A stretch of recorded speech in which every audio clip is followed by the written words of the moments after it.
Després portaré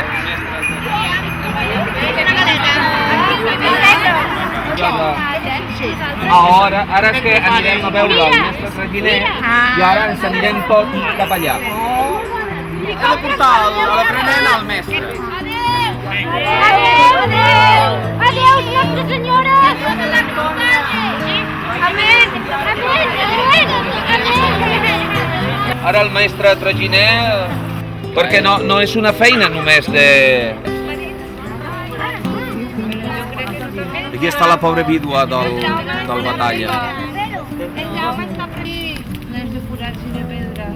La seva carreta es va volcar i duia 8 pans de gel que pesava cada un 124 quilos. Gairebé Mare de Déu, Però va pobrecita. solitar i va morir. I ara m'he quedat vídua amb 5 fills. 4 nenes que són les més grans i el nen que és el petit. Clar, però era Traginer. un nou marit. A veure, si hi ha algun candidat, vostè. Era tres un sou i 10 diners. Està molt bé aquest senyor. Mira, I com ho feien per posar l'aigua? doncs agafaven l'aigua que venia de les muntanyes i els Traginer portaven la neu, era neu, la portaven aquí. I després ho preparaven i es feia pans, tot gelats, feia un fred aquí. Oi, el meu Jaume era picador. Agafava els pans i es portava al carro. Igual que el seu pare. I ara aquells camins, millor, perquè recordeu quan... Com que ella té una masia molt gran i té un hort i tot, i plantem tomàquets, patates... M'ajuda molt a l'estiu. Perquè jo soc molt així. Al camp. Però ja hi anava, jo l'he vist buscar un paquet, Clar, si dius lo dels fills et diran que no. Però jo tinc a casa meva una tele. Però aquí no n'hi ha de tele, oi que no? És això de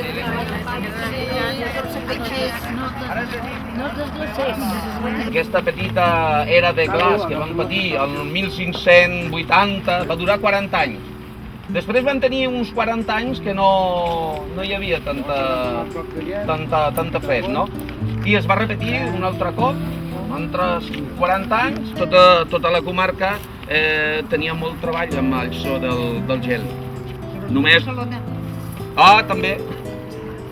La vela. Tot això perquè el gel no es desfaci fins a anar a Barcelona. Sí? On pararem abans de Barcelona? A l'hostal de Montcada, carallat! Mare meva! Hem de fer nit allà a Montcada perquè a les 6 obren les portes i hem d'estar allà i hem de fer el repartiment del gel, saps? Abans de les 8. Està així pactat. Sí. Ai, no volem que descongeli el gel, llavors anirem a la tarda, a la nit, vale? Perquè hem d'entregar tot el gel. El gel es perd pel camí, i si fa calor molt més. I ho descarreguem tot al Clot, a Barcelona. Allí ho descarreguem i ja ells fan el repartiment a la ciutat. Senyor Pau Falguera. Bona tarda, Salvador Ferrera. Veig que teniu molta paperassa. Ja saps que nosaltres com a homes de camp som homes de confiança.